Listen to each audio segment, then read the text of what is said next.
Raiden told me later that I'm descended from some Mediterranean war cult, bred as warriors for the gods. I've never been able to resummon that green halo. Raiden thinks it was triggered when I saw a loved one about to die. How about you, Cassie? Can you summon anything like that? Or did it skip a generation? Take it easy, Jin. We didn't need a halo in Darfur, or Iran, or Kurdistan. Did we, Jackie? Nope, we didn't. Shaolin monks ever send you there, Jin? I've seen plenty of action. Takeda and I both. Stuff that blow your special forces mind. At ease. You're all here because you deserve to be. You're beautiful and unique snowflakes. Now, as I'm sure you're unaware, judging from the lack of gift cards, today is our team's 6-week anniversary. Secretary Blake says he's pleased with our progress. You could spit in his hair and he'd be pleased with our progress. He was smart enough to have Mr. Cage put this team together. I'm glad the Shirai Ryu chose me to join. New places, new faces.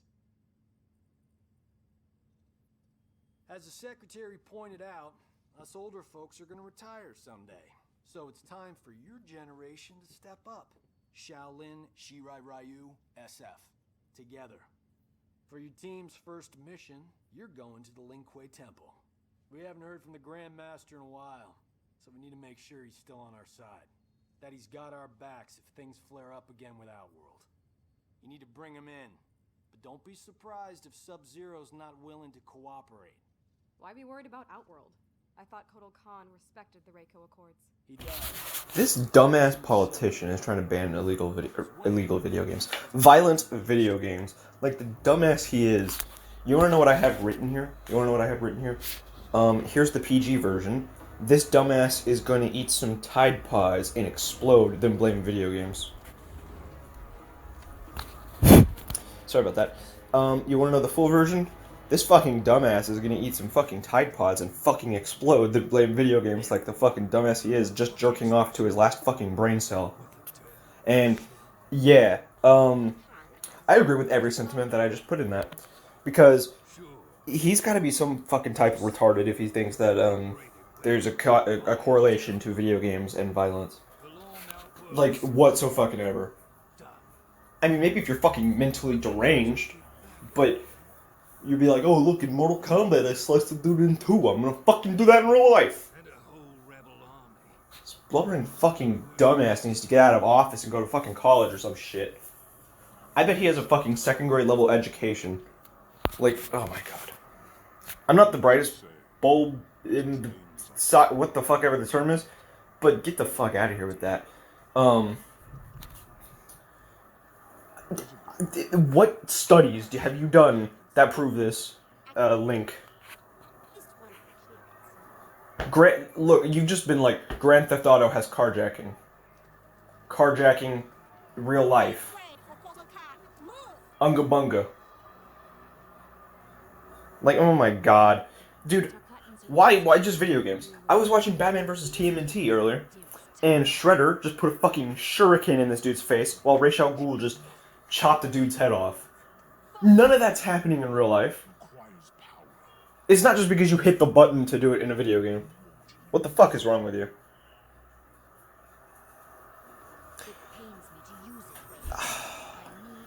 I really hope there are some actually smart people with whatever, because he's actually proposed a bill to get rid of this shit. I'm about to propose a bill to put my foot in his ass. So, yeah, like, this dude seems like the kind of kid that needed to get the belt a lot during childhood, because this is fucking ridiculous. Alright?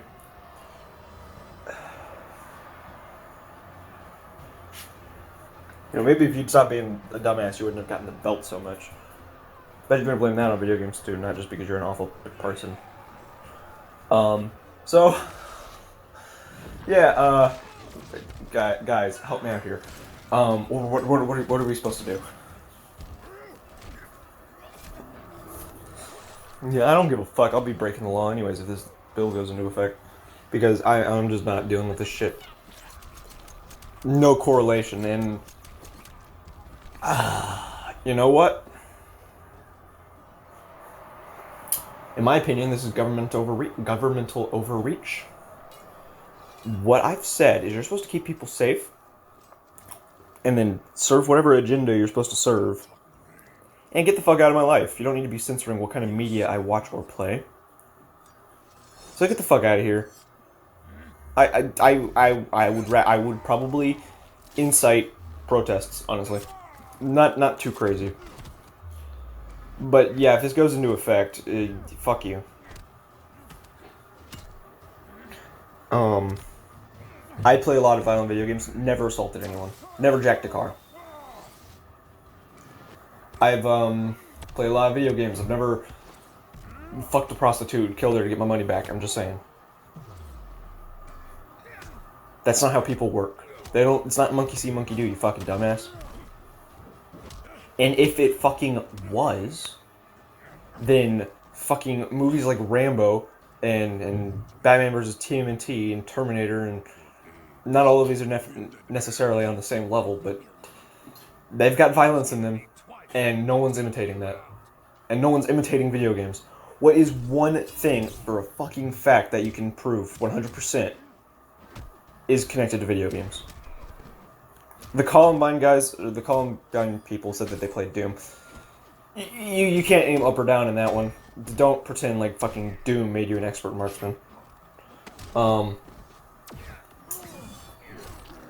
There's never been any correlation aside from maybe excuses that the killers have done. And are you really going to trust the people that are killing other people to tell you what the truth is?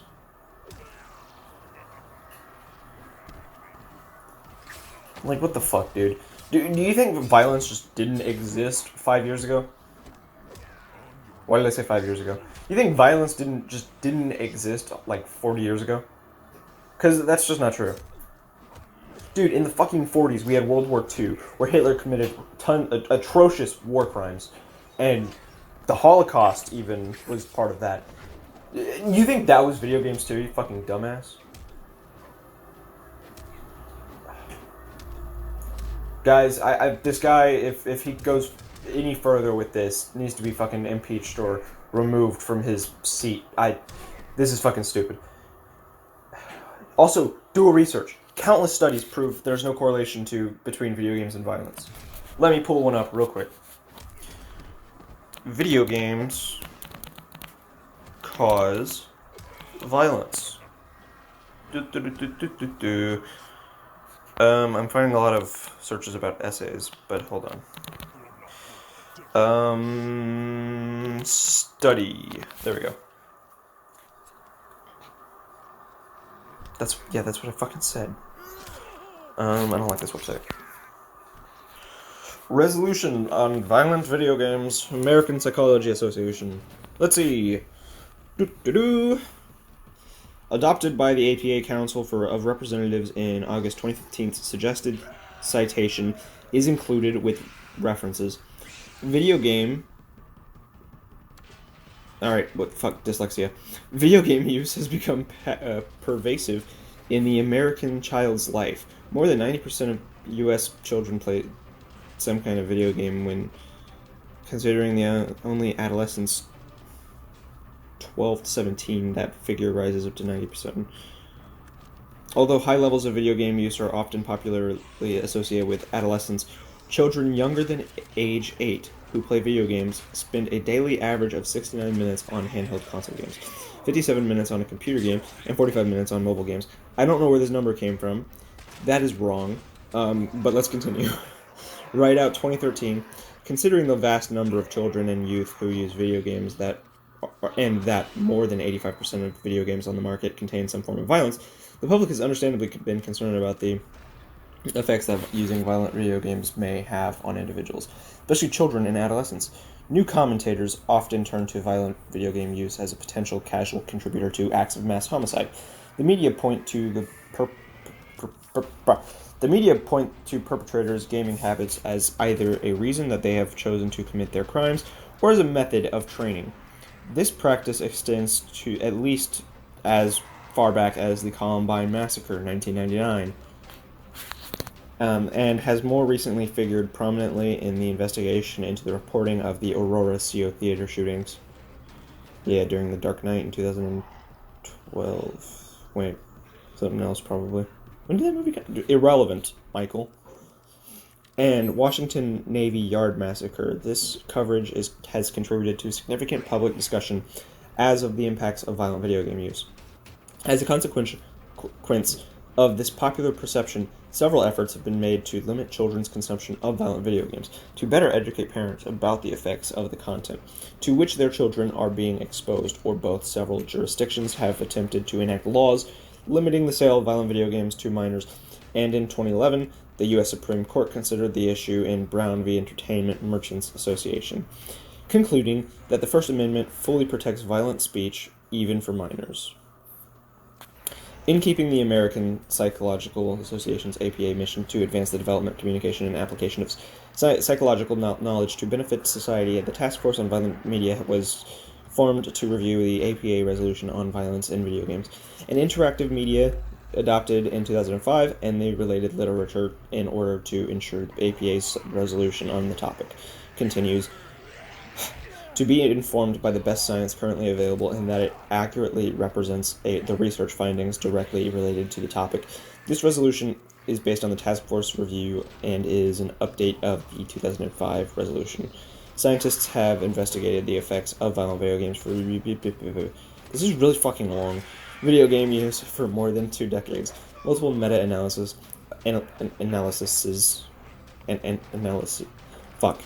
of the research have been conducted. What the fuck? Quantitative reviews.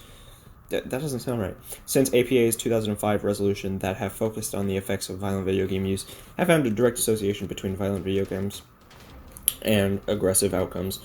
Anderson ETL. No, that doesn't make any sense to me. It's just a bunch of names.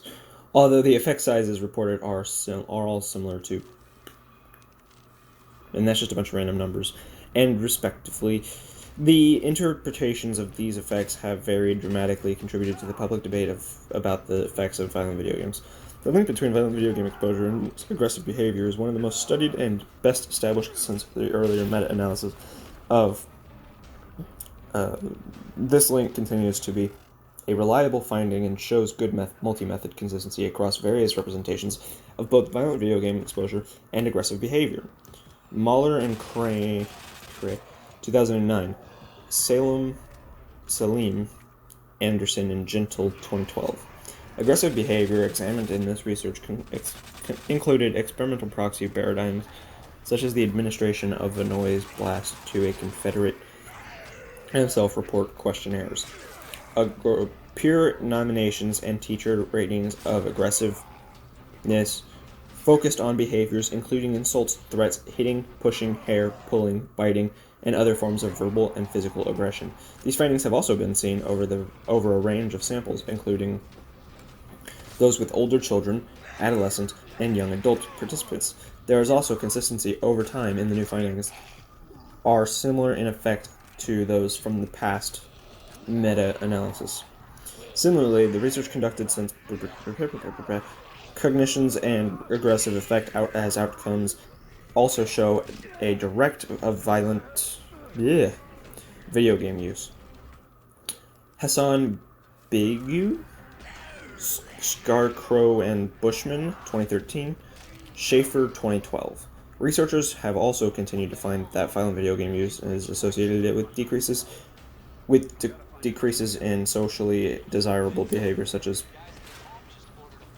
such as prosocial behavior, empathy, and moral engagement. With decreases in socially desirable engagement. That's not right either. Dude, my brother, I think maybe he plays video games a bit more than me because I do a lot of other stuff. He had a girlfriend, he's really nice with her. I'm hopefully finding someone soon. And, I mean, that's just not true. I guess it's hard to tell, because what's your control group going to be? I'm going to run an independent fucking study, let me tell you. What is your control group? Do you have, like, the best out? What we need to do is do a test on morality. do a test on empathy, and the people who fail the test, we boot out of the study, and then we get we do the test again, and people who fail boot out of the study, and so we get the high moral people. We put them in front of video games for 2 hours. A select group of video games: Mortal Kombat, Grand Theft Auto, and fuck it, Mario, Super Mario. Because you know what? We need to have a study of violent video games versus non-violent video games. So Mario will be our control group, I guess. He'll be like the standard. And if the same thing that happens during Mario happens during Grand Theft Auto and yeah, I'm gonna fund a study real quick, okay? I'm gonna fund a fucking study. I'm gonna be a fucking genius. So anyways, yeah, this is just fucking dumb, okay? This is yeah. The violent video game literature uses a variety of terms and definitions considering the socially desirable Did I lose myself here? Socially desirable behavior. The violent video game literature uses a variety of terms and definitions in considering aggression and aggressive outcomes, sometimes using violence and aggression interchangeably or using aggression to represent the full range of aggressive outcomes studied, including multiple types and severity levels of associated behavior, cognitions, emotions, and neural processes. This breadth of coverage, is that how you spell that? What is that? Hold on. Boom. Breadth. To search breadth definition. Breadth is distance from side to side. Width, how to use breadth in a breadth. Oh, okay, so it's... Alright. Breadth of coverage but lack of precision in terminology has contributed to some debate about the effects of violent video game use in part of the numerous ways that violence and aggression have been considered stem from the multidisciplinary nature of the field. Epidemiologists, criminologists, physicians, and others approach the phenomena of aggression and violence from different perspectives than do psychologists, and emphasize different definitions of the phenomena accordingly.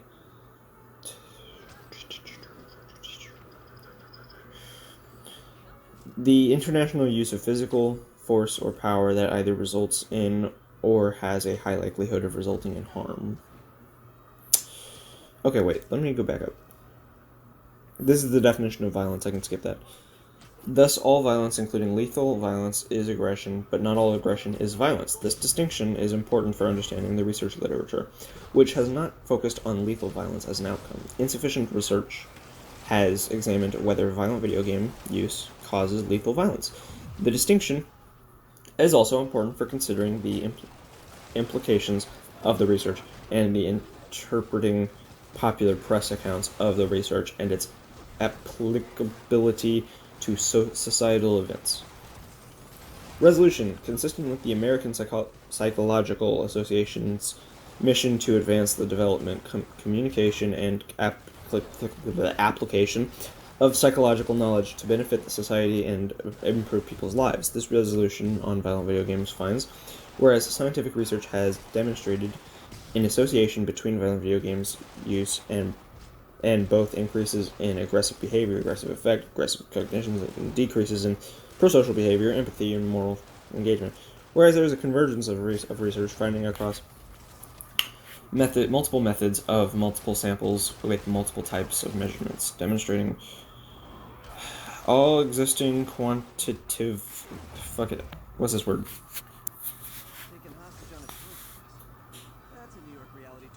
Quantitative data is information about quantities and... Oh, okay.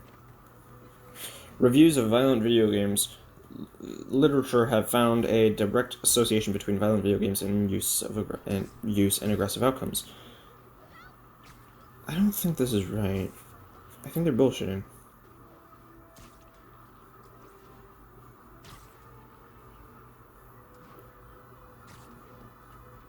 Well, now they're saying that they haven't found that link. Okay, so be it resolved that the American Psychological Association, APA, engage in public education and awareness activities, disseminating these findings to children, parents, teachers, judges, and others professionals Okay, so they didn't actually do a study. I think they just misread a bunch of studies. That was the APA.org. Psychologicalscience.org. Study finds no evidence that more violent, difficult video games spur violence. There we go. Spur aggression. Sorry, the word was cut off. I just assumed it said violence, but it says aggression. I really don't want to read anymore. Global video game revenues top more than $140 million every year, and esports are becoming just as competitive and potentially lucrative as other professional sports. Some of the most popular video games, including Fortnite, Grand Theft Auto, Rainbow Six Siege, Red Dead Redemption, Overwatch, Counter-Strike, and Call of Duty. Okay, Overwatch is not that violent, and Fortnite's not that violent. Feature violence of some kind. Okay, so you're just putting them in the same category because technically cartoon violence still counts. Feature violence of some kind, but the question still stands. Does violent in-game behavior have an impact on the real-world behavior? Some psychological studies have suggested that playing violent video games increase aggressive behavior on the basis of experiments that compared the behavior of participants who played violent video games with those who played in non-violent video games. But critics say the findings fail to account for other possible factors, including differences in the mechanics of violent and non-violent games. To more directly answer the question, Joseph Hilgard of Illinois State University and colleagues... See, now this isn't just a bunch of names, they just fucking got the guy and the study. Altered a single game to examine the unique influence of two aspects of gameplay, content and difficulty. The findings published in Psychological Science provide no evidence that either violent or difficult content intensifies players' aggression towards others.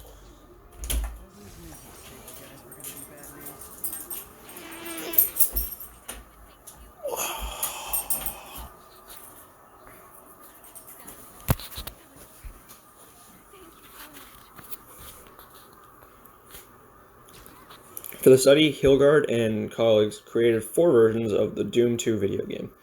The more violent versions contained enemy graphics and sounds borrowed from Brutal Doom, a game mod designed to make everything more extreme. Participants were tasked with defeating aliens, which resulted in the enemies all exploding in gory fashion. The less violent versions contained sillier-looking alien enemies drawn from Chex Quest. Rather than killing the aliens, participants were tasked with sending them home with their Zorcher. In the difficult versions of the game, the enemies fought back, and participants had to restart the level if they received too many hits. In the easy versions, the enemies simply walked slowly instead of directly attacking the players. Although the content and overall objective varied across the 4 versions, the gameplay remained the same. When the participants, all college-aged men, came to the lab, they completed a 5-minute writing assignment in which they described their views on abortion. They then received and rated another participant's essay. In reality, a fake essay, chosen because it opposed the participants' stated beliefs. That's fucking clever. Wouldn't have thought about that. Following the writing task, the participants played... Oh, I see what you did. I see what you did there. You figured, yeah, like, it might offend some people, so you got that and wanted to see what they would do. Dude, gamers generally have tough skin. That's what I found. I mean, dude, if I'm playing as Batman 1 fucking second, what's the world... Fuck, I'm not gonna be a fan. Like, dude, if I'm playing Batman or Spider-Man or Mortal Kombat and I'm getting my ass beat and I'm beating ass, some dude who's telling me I fucking suck at life is not gonna piss me off anymore. Unless he gets in my face. But if he gets in my face, he's getting punched. That's just how that works. And you can't blame that on video games. That's just how it works, alright? That's how the mafia works. Like, if you get in someone's face and you start, like, berating them, you get hit in the face. What do you... I mean, that's a personal attack. I'm not even concerned that you're berating me. I'm just concerned that you're in my face and I don't want you there. Can you get out of my face, please? Following the writing task, the participants played one of the versions of the video game for 15 minutes, after which they read feedback they had received on their own essay. The feedback, which was designed to provoke an emotional response, was the same for each participant, featuring low ratings and the comment, "This is the stupidest thing I've ever read." The researchers then measured participants' aggression by having them engage in an exercise that supposedly examined decision-making under distraction as part of the exercise. Participants, I'm getting dehydrated, chose how long their partner had to keep his hand in the water while performing the task. Data from 275 participants showed no indication that playing the more violent or more difficult versions of the game influenced the amount of time participants assigned their partner to be exposed to the cold water. In other words, neither game violence nor difficulty resulted in increased aggressive behavior toward an antagonistic partner. The researchers also examined another factor. Among suspected as an indicator of male aggression, the ratio of index finger length, the ring finger length. Scientists theorized that well, now you're just being fucking retarded if this is a real thing. That theorized that a low ratio reflects increased testosterone exposure in utero and is associated with aggressive behavior. But Hilgard and his team also found no relationship between this ratio and aggression. So that's the short version of it. Yeah, there's only like 3 more paragraphs, and I'm not reading them, okay? You guys got the point. There's nothing. This actually quoted a study. This actually explained the study. This actually got the names of the people and where the research was conducted. The first thing just said, a bunch of study says this, when it really didn't. In fact, let's look at Hilgard. Let's see if the Hilgard study pops up on this resolution of violent video games from the APA. I am looking for Hilgard, the name Hilgard.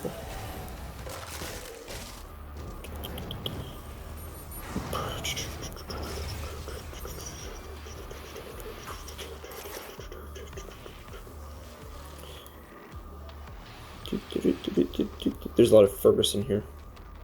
Anderson and Gentile. Okay, so it lists certain names or certain studies twice for some reason. Demonic presence eliminated. Lockdown disengaged.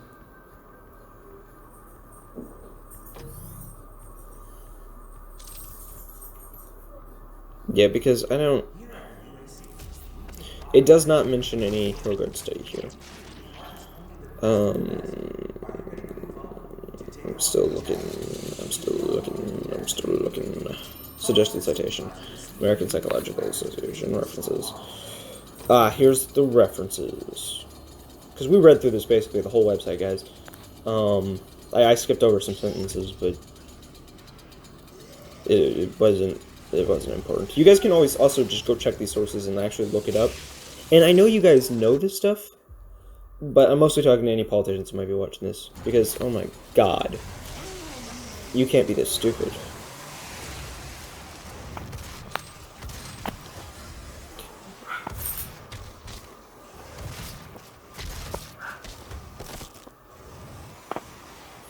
Brownie's pissed. That's my dog, by the way.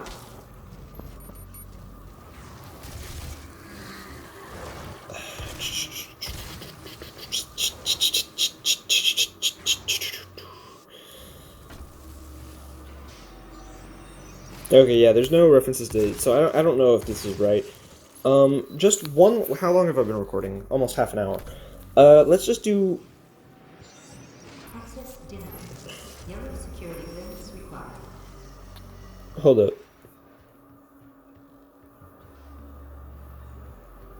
I want to know why USA Today is reporting this. USA Today, by the way, not a good search. Not a good... They're the news, right?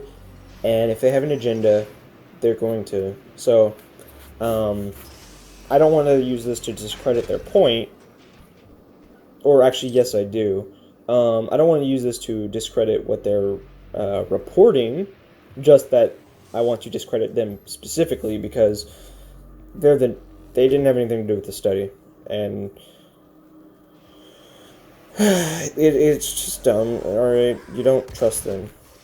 You can't trust a news reporter to tell you what a fucking scientific study's doing.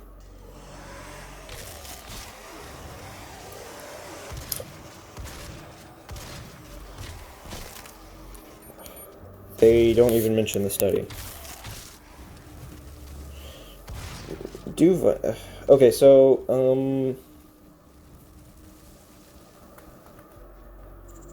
Seymour, because I'm not liking any of these. That's the news. The PNAS, what's that? Unsafe levels. Lockdown in effect. Well, video games and aggression. This is Newswise, that's the fucking news. This is CNN. At least CNN said that it's unlikely to cause real-world violence, but, again, they're the news. Demonic presence at unsafe Helpline. Do video games make kids saints or psychopaths? This says Help News, but I don't know. So, oh my god, with these pop-ups, though. And more than 90% of kids play video games, and more than 90% of games rated E10 or above contain violence. What impact does this have on young children? On December 14th, 2012, 20-year-old Adam Lanza shot and killed 26 people at Sandy Hook Elementary School, including 20... What the fuck? How come I never heard of this? 20 children before committing suicide. In their struggle to understand why this tragedy occurred, public figures drew attention to the fact that Lanza was an avid video gamer. He played video games that glorify violence. That's a quote, by the way. That's not a thing. Like Grand Theft Auto and Call of Duty. From there, dude, you want to know something whack? What's his name? Nicholas Cruz, I think. The guy who shot up the kid that shot up the school like a few years ago. He in Parkland, Florida. The media pointed out that he played a lot of video games, but the video game he played the most was based on My Little Pony. Allegedly, I guess. Allegedly. So, I mean, that's, you know, a daily dose of violence. More than 90% of American kids play video games. The number... By the way, dude, I was playing Doom 3 when I was like 5. I wasn't any good at it, but I was playing it. I was playing Mortal Kombat on the Game Boy when I was... The original Game Boy. When I was 7? And that's not the most violent one, but, you know, I was playing that a lot.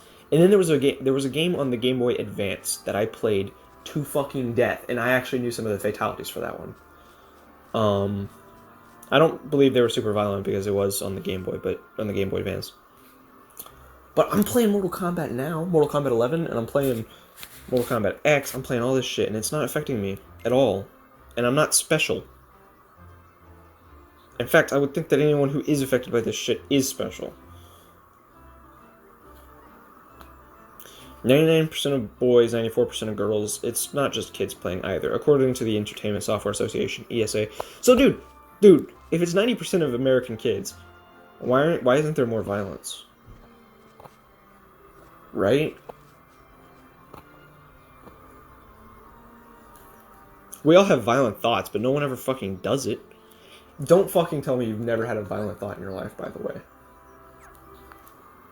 Don't fucking tell me. Because I don't believe you. You'd be lying. I'd call you a fucking liar and a fucking dumbass. Gameplay is also on the rise. One study shows that average daily video game play among kids ages 8 to 18 rose from 26 minutes per day in 1999 to almost 110 minutes, nearly 2 hours per day, by 2009.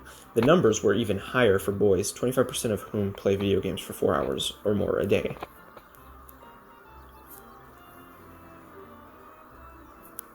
Okay, I need to double check what I just read, because I read it right, but I thought of it wrong. So, and playing video games means playing violent video games. Yes. Yes, it does. But also not necessarily. But also, why is that sentence in here?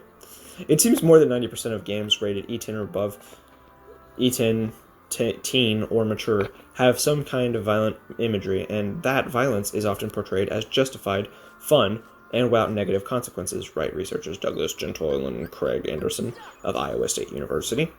The other thing is, if you have a specific thing you're looking for, you're more likely to see it in your study. Right?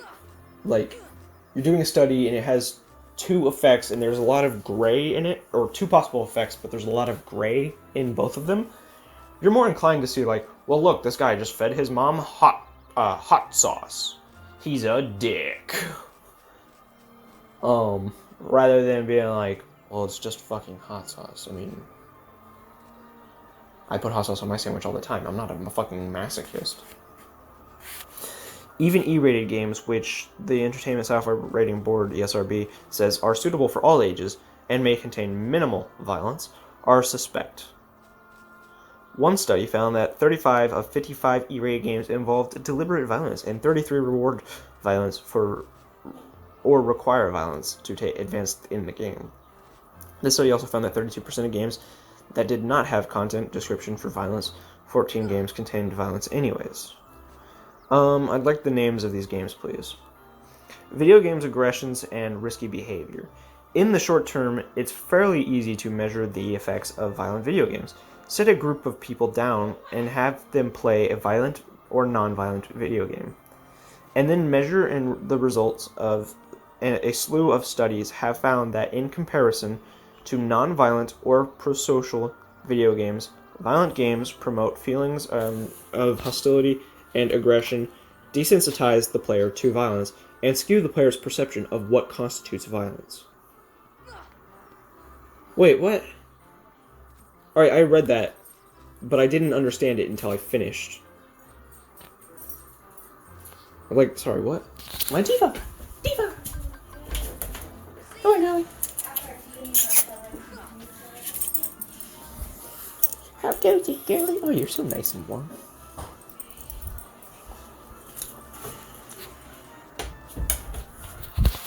Come on.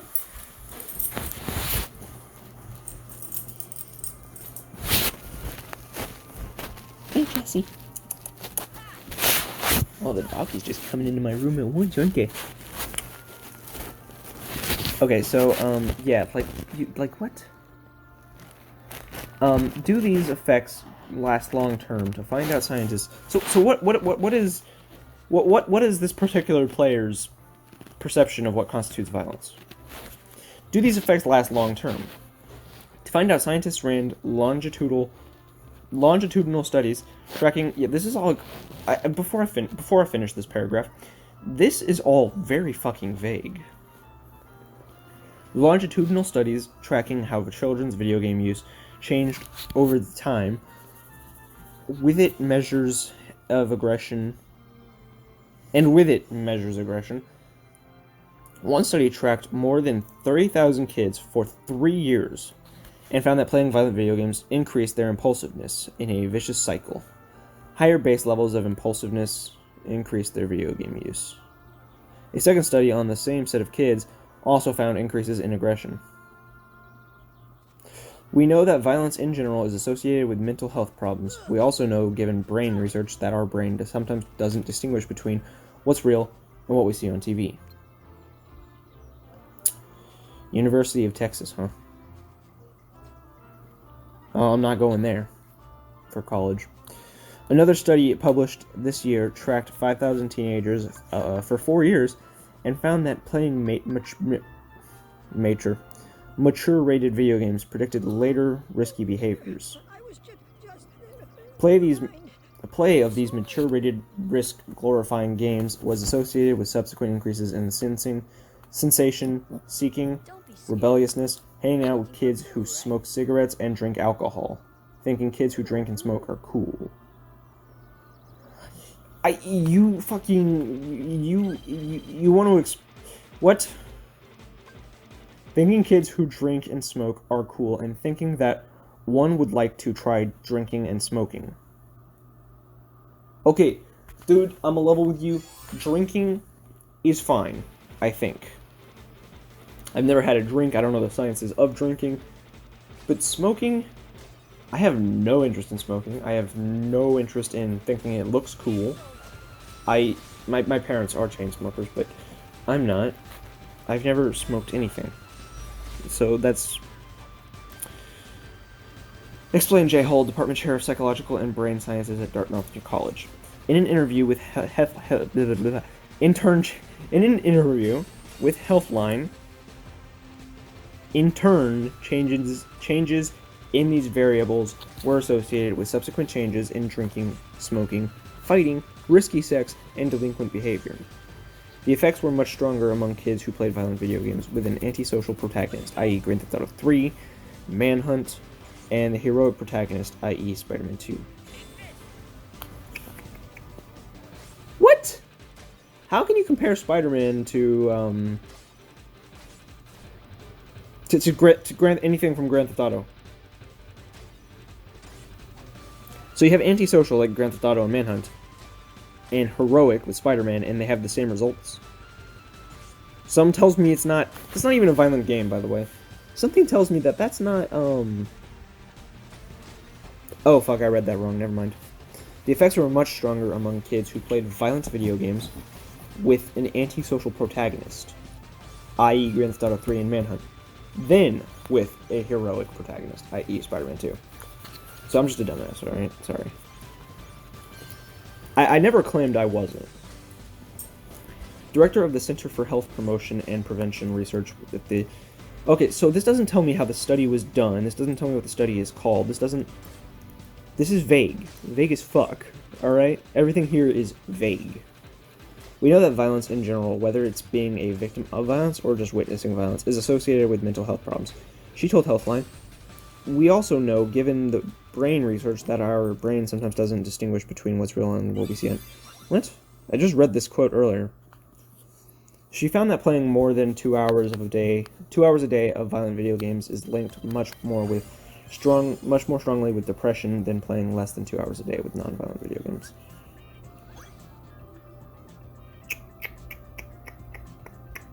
No. This basically confirms what I was saying earlier. You have to have something wrong with you already, because just no. I have strong mental health, and I've been playing these games since I was like 5. I don't really know what to tell you guys. How come I've never shot up a school? Explain that. I have no interest in doing so. Explain that.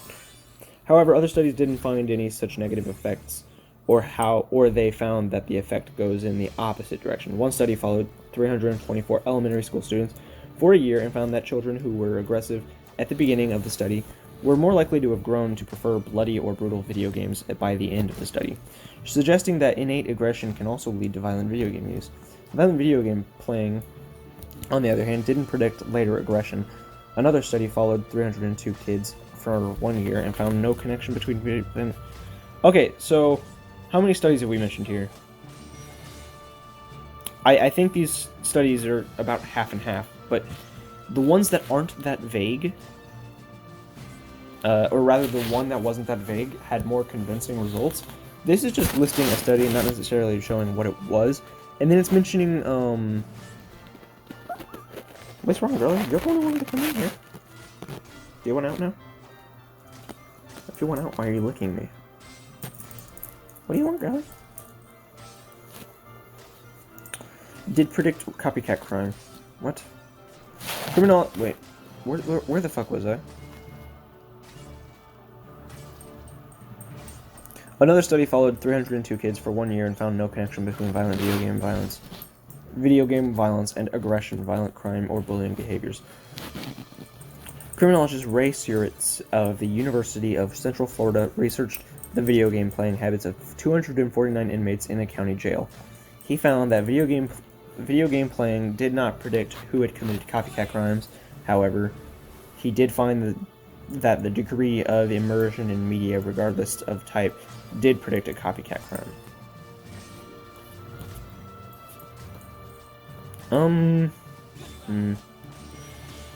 They have a list on the positive effects of, but I'm not going to go through that. Forbes. Let's just go with headlines now. Forbes. New study shows that there is no link between violent video games and violence. Daily Wire. Danger of video games. It has almost nothing to do with violence. Awesome. No, there's still no link between video games and violence. Daily violent video game playing, depression, and pre-adolescent youth.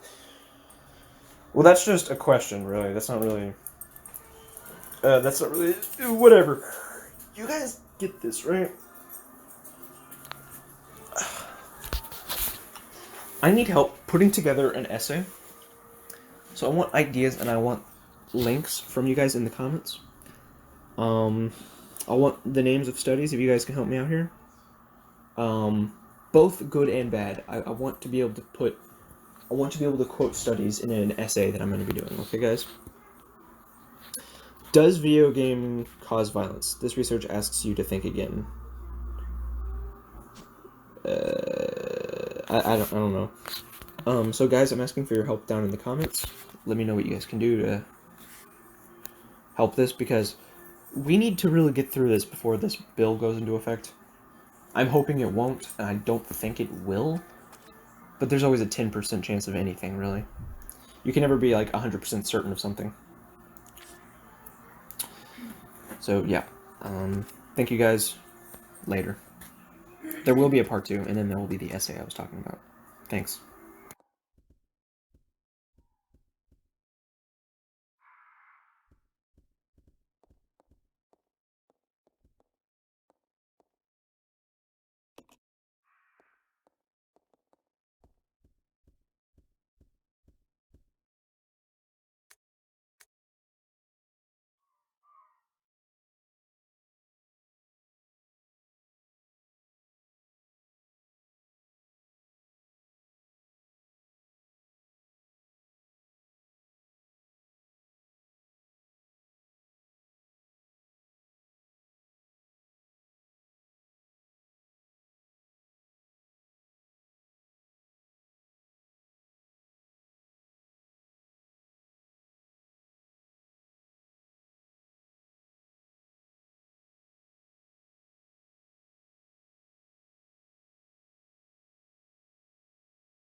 This is going to be a small little update without actually overwriting or re-recording part of my video. But my initial hunch about the APA website was actually right. How I theorized, alright, they're kind of BSing. Well, I went to a study, they recorded study and quote from a guy named Chris Ferguson, I believe.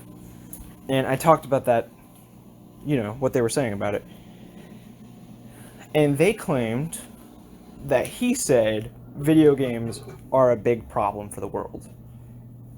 He said, what he actually said was there is no provable link between violence in video games and violence in the real world, or from any other form of media.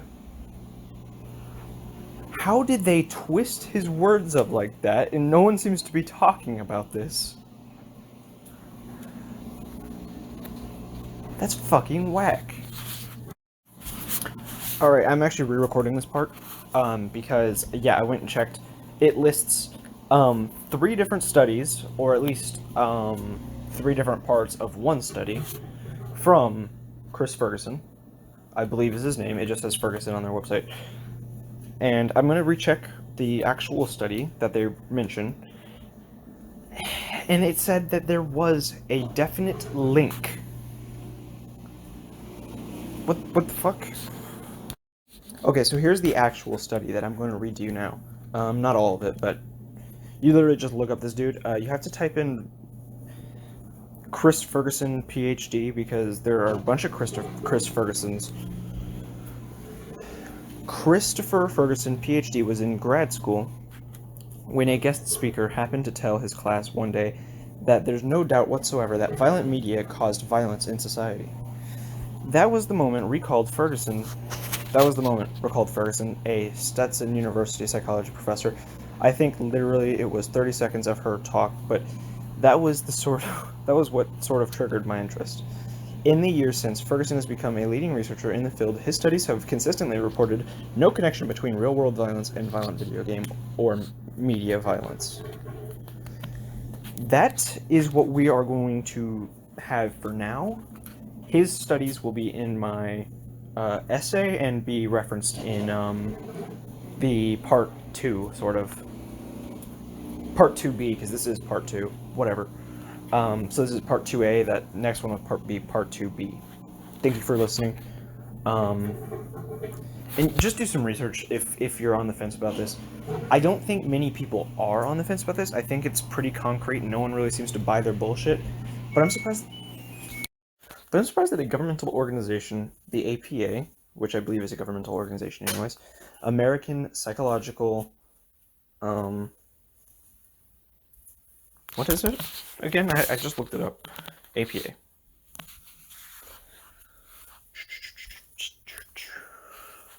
American Psychological Association. It is a professional organizations company. It might not be government. It might not be governmental owned, actually. But still, something like that. I'm surprised that they would just twist words like that. There's a beginning part of the monologue that I just read to you guys about the quote, "There's no doubt that video games cause violence," or whatever. I think they used that, which was the thing he was trying to debunk, and was not said by him, to twist it around as like, technically, yeah, those words came out of his mouth, but in an attempt to debunk. So yeah, this whole situation is fucking tarded. I'll be doing part 2, and I'll be doing my essay, which will be part 3, essentially. So, please stick around for that. I mean, I might not do an essay, but I'm hopefully going to do the essay, alright? It depends if I have any free time on my hand, because I do need to get this story out rather quickly. Later, guys.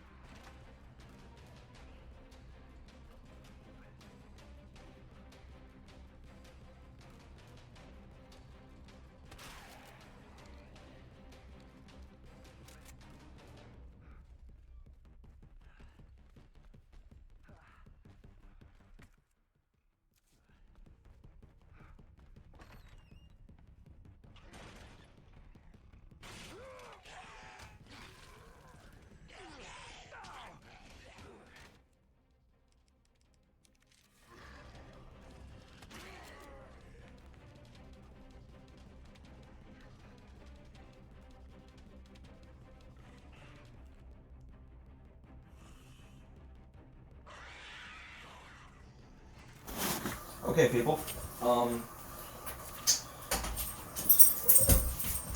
Diva, stay put.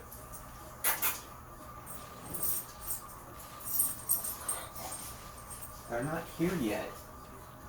Sorry about that. My dogs are going nuts because they think that my parents are back. So we're here with another. You trying to climb the desk? So anyways, we're back with this other video of me looking back into these studies. I'm actually going to look at the studies that the APA is pointing to, because clearly one of them was a fucking lie. So, APA, no, not fucking that. Not fucking that! Not Papa... Oh my god, Google's being fucking annoying. APA...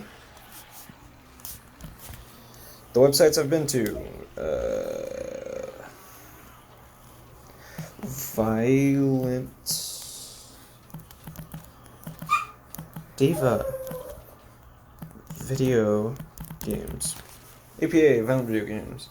The resolution of violent video games by the American Psychological Association.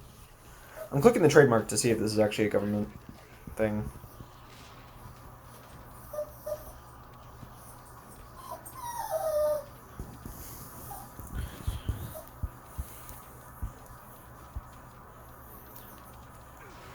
Alright, hold on. The trademark button did not help me. About APA. APA is the leading scientific and professional organization representing psychology in the United States with more than... You probably made that up too, you fucking... You fuckle. Yeshifakel. Our work, our mission is to promote the advancement of communication. So, Diva, you're fine. So they don't seem to be a government organization like I thought. All the same, not a great look for these people.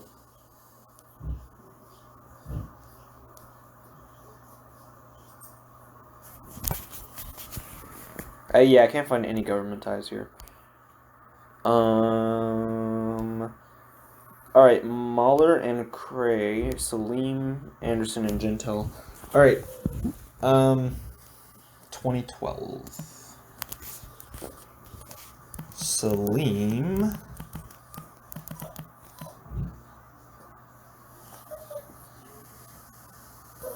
Anderson. 2013. Salim and Anderson, 2013. Arabs as terrorists. Effects of stereotypes within violent contexts on attitudes, perceptions, and effect. Objective test. The effects of stereotypic. Oh, okay. Stereotypic video game portrayals with and without violence on attitudes toward the stereotyped group. Method: 2 experiments tested the effects of stereotypic video game portrayals of Arabs in a violent and non-violent context on implicit and explicit attitudes and perceptions of Arabs. Results: in both experiments, participants who played an anti-terrorist game displayed heightened anti-Arab attitudes relative to participants who played a non-violent game. In an experiment,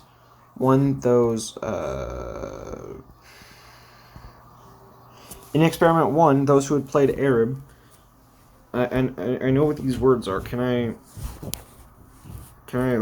how do I? Okay, so the objective: test the effects of stereotypic video game portrayals with and without violence on attitudes toward the stereotyped group. Method: 2 experiments tested the effects of stereotypic video game portrayals of Arabs in a violent and non-violent context on implicit and explicit attitudes. On implicit and explicit attitudes and perceptions of Arabs. Results: in both experiments, participants who played an anti-terrorist game displayed heightened anti-Arab attitudes relative to participants who played a non-violent game in experiment 1. Those who had played a Arab terrorist game were more likely to draw typical Arabs with stereotypic traits, negative effect, and weapons. In experiment 2, inclusion of Arab characters in non-violent game was sufficient to increase anti-Arab attitudes. This doesn't make any sense. This isn't how psychology works. So I'm just poking some holes in there.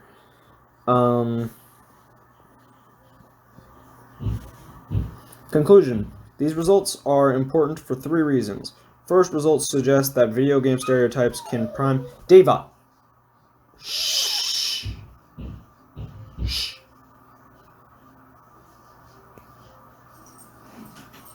So, these results are important for 3 reasons. First, results suggest that video game stereotypes can prime negative and aggressive perceptions, attitudes, and effect toward the stereotyped group. Second, this effect appears larger when the stereotyped group is portrayed in a violent terrorism context than in a non-violent context. Third, playing a terrorism-themed game, even without Arab characters, led to higher anti-Arab attitudes, suggesting the presence of strong associative link between terrorism and Arabs in the sampled population.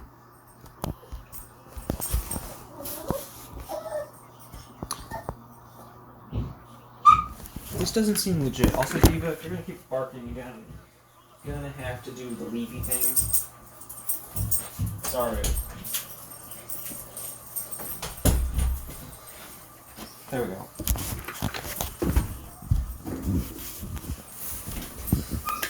Test the effect. The page reset while I was doing that.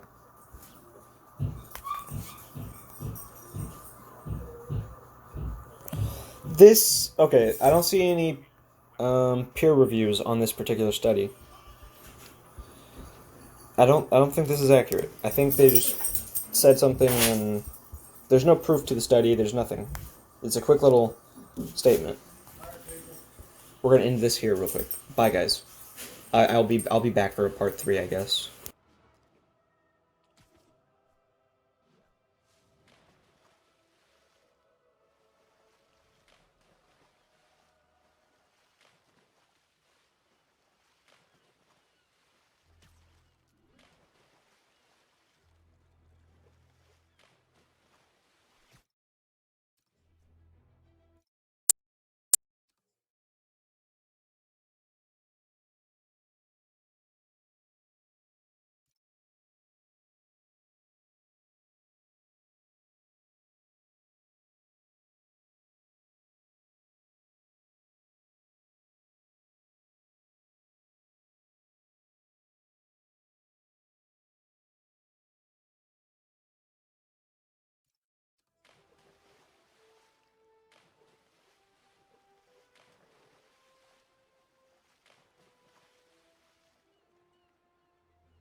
Alright, with that racist Karen debacle behind me. By the way, I have allergies, which is why I sound weird. So, basically, I'm dying. I have, like, seconds to live. Oh, too late. I am dead. For some reason, I'm a ghost who still has allergies. So anyways,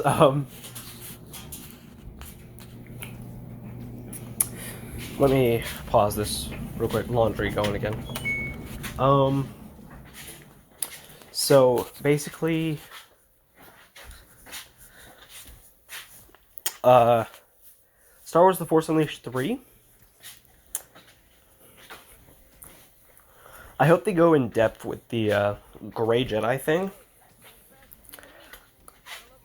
And also hope they have a choice that makes more sense. Like, I'm hoping for 3 choices, and both of them making sense. Only one of them being canon, and I'll tell you which one I want to be canon if it's a choice. Also, how I want the choices to be done. I'm very picky about this, but let's say I lean more towards, Star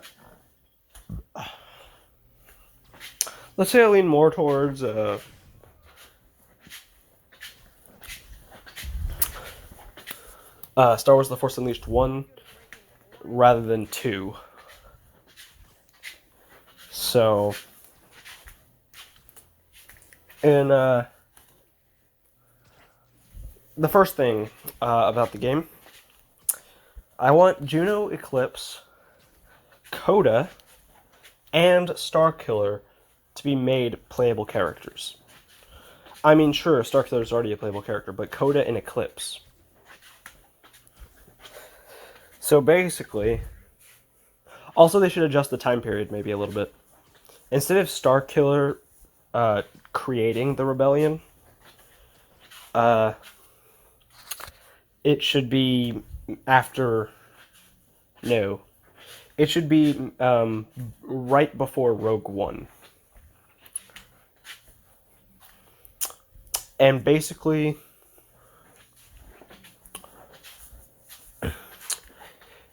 we should see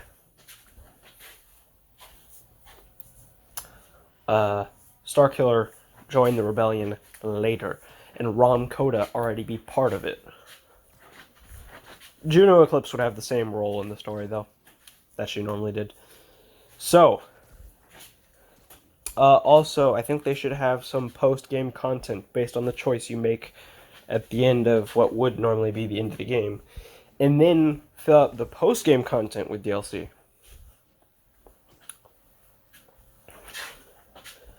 But for instance, Star Wars: The Force Unleashed should have, or the reboot, should have a dark side choice, a light side choice, and a neutral choice.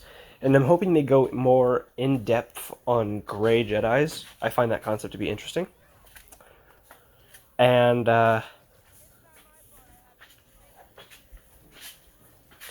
then,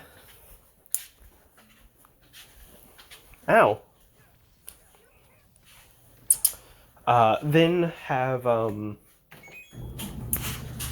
the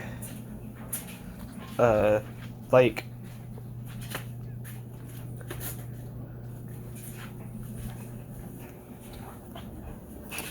fuck. I hate when I have brain farts like this.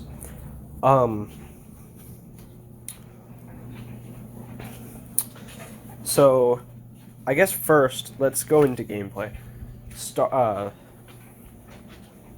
Starkiller should be more or less what he is in the Force Unleashed series as is.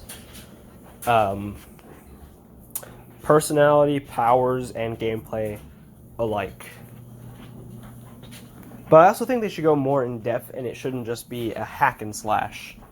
But you shouldn't stray too far from the hack and slash either. Just, fix it up, add some more challenge, so that way it won't be repetitive. And I think preferably the game should go from being the 6 hours that it usually is to being maybe more like 18 hours. If possible. And, yeah. And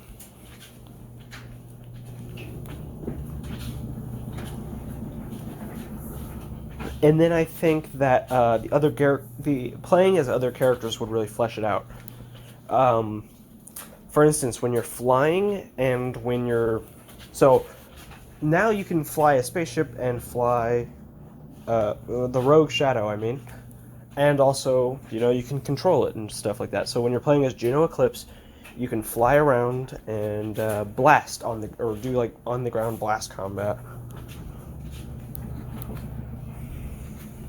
Now, I don't know how you make that feel good in a game like Force Unleashed, but I'm sure they can figure it out, or maybe they'll have to ditch her as a playable character. But she'd be really cool. And blaster gameplay would be really nice. So, and then you should have Rom Coda as a playable character, like I said earlier. But he would be more Jedi Fallen Order style gameplay.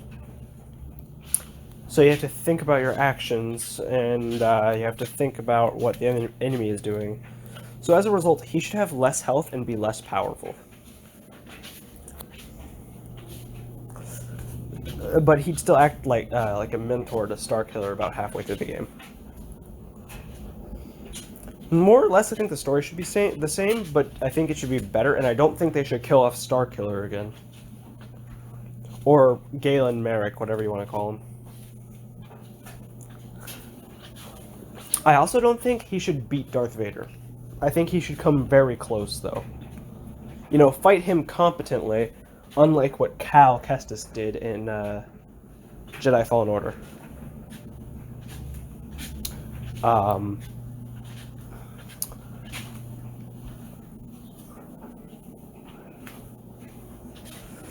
But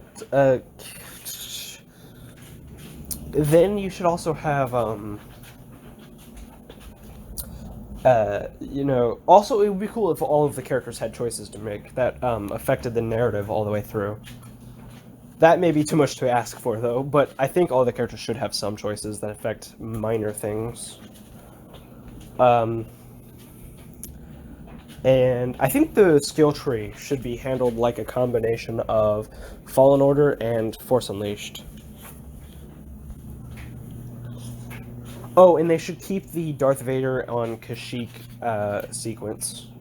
That's fun. Also, playing as Darth Vader in a single-player Star Wars game would be cool. So keep that in. And then,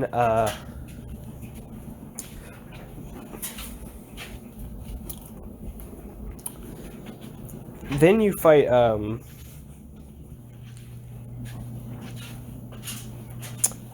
let's see for bosses for each character. I'm just going to list 2 for each, but Coda could fight an ATST and an Inquisitor, and then Starkiller could fight another Inquisitor and fight Vader, and then ooh, no. Give the other Inquisitor to Juno, which I know seemed weird, but I'll explain later. And then give Cal Kestis as a boss for Starkiller. And then Darth Vader for Starkiller. And then Juno Eclipse would fight the Inquisitor and maybe like a Proto Grievous type character.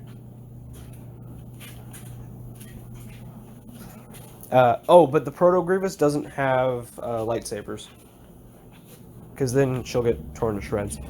But the Inquisitor has a lightsaber, and they do like a Vader Fallen Order type boss for Juno and stuff like that.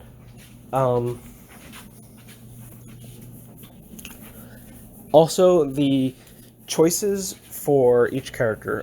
So, again, I think they should keep the story mostly the same. Shit. My phone almost died. Or it didn't almost die. I thought it died. So, choices for Coda would be to aid Starkiller or to not aid Starkiller. Choices for Starkiller would be mostly the same as they are in the first Force Unleashed. Go after Palpatine and save your friends, or go after Darth Vader and give in to the dark side. Oh, and the third choice would be becoming a Grey Jedi. And I don't really know how they incorporate that. Perhaps, you know, go after both of them? And I'm not really sure how that would... Yeah, I don't know how that last one would work. Maybe it would be cause a distraction and stuff like that, and so you go after both of them that way. And for Juno Eclipse, it would also be aid Starkiller or don't aid Starkiller. Except in Juno's case, it would be turn Starkiller over to Vader, or turn Starkiller, or help Starkiller escape. That would be cool. And I'd say spend about 5 hours with each character. That would be cool. And I don't really know what they do for post-game content, but for the dark side, you just have a Starkiller going around killing key rebels on like an assassination, thing.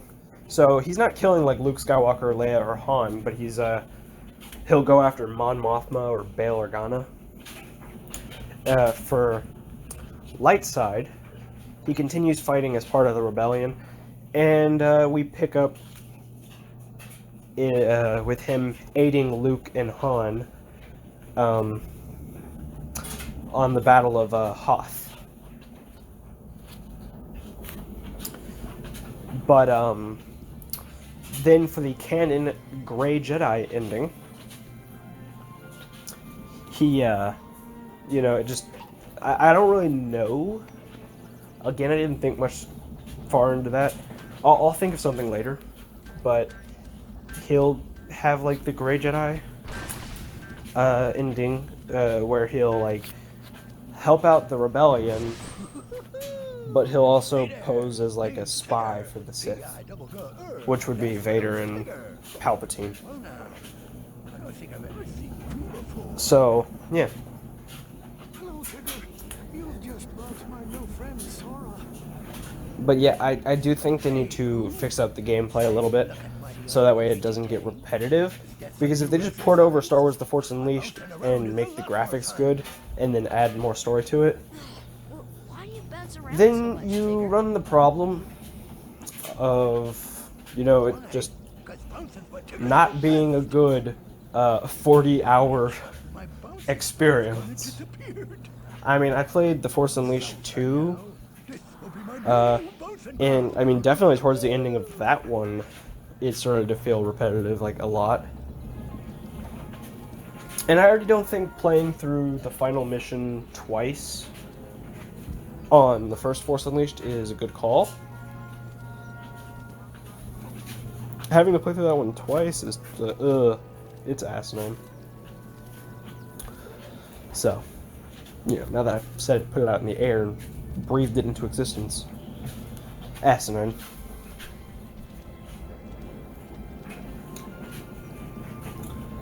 But, yeah.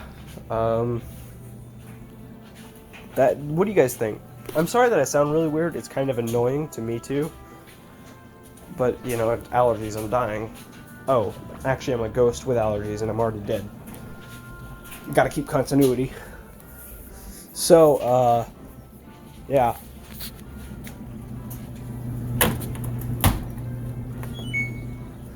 Basically, Force Unleashed 3? Oh, there are rumors of a Force Unleashed 3, and it would keep the non-canon universe. But I don't want that. I actively don't want that. I'd rather have... Well, I'm actually not sure about that. I was gonna say I'd rather have no Force Unleashed rather than Force Unleashed 3. But I do really want to know where the non-canon story was going. But I really don't want a non-canon entry. I want a canon entry that tones down his powers a little bit. Not a lot, but a little bit. Until we get the next entry where, yeah, his powers are off the charts.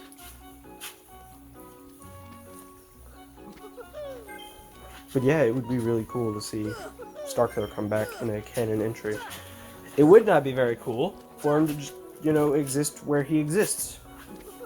And besides that, as much as I want to know what happens after Star Wars The Force Unleashed 2, it annoys me that they killed him off and then couldn't commit to it, so they were like, fuck it, cloning him. His death was very inconclusive in my opinion. Yeah, you see his body, but he could just be passed out. You could have just said... I mean, the game even poses the question. Force Unleashed 2 even poses the question, did Starkiller ever actually die? And then they're like, yes. Yes, he did. He died. This one is a clone. And right when you think, like... Dude, right at the end of the game, Ron Coda says, like, Vader is the only one who knows if the real Starkiller, or if you're, he says, Vader is the only one who knows if you're really a clone. He can't tell you that if he's dead. And if you try to kill him, then it says, then you get the, like, another Starkiller comes out and kills all of the rebels, and then he kills Starkiller Prime, I guess, and Vader says, I lied when I said the cloning process was incomplete, as I have from the beginning, or imperfect. And so, if he already cloned a Starkiller, why would he make you think you're a clone? The simple truth is Starkiller died, when it didn't have to be that way. You could have killed off the character and then retconned it. No one would have been mad. But now you've kind of disappointed me when you're having me believe that I'm a clone. It's bullshit. I don't like it. Not one bit. So yeah, that little ending rant aside, I love the series. I think mechanically, the Force Unleashed series is sound, but it could be better. And the story has its moments that piss me off. So a new Force Unleashed game that's canon, that doesn't make the same mistakes, would be great. You can, like, at the end of the game, you can have it end exactly the same as Starkiller is thought to be dead. But then in that next game, you better not pull the clone. You better just be like, yeah, he's alive. Maybe a clone Starkiller could be a really badass boss in the second game. So, you know, it makes you think you're a clone, but it subverts you by your, like, oh shit, I'm the real Starkiller. I'm the real Galen Merrick. I'm gonna be the son that Kento Merrick tried to raise before he was brutally murdered. Also, I still want that Disney Plus Force Unleashed show. I don't know if I've mentioned that before, but I want it. Give it to me, please. Thank you.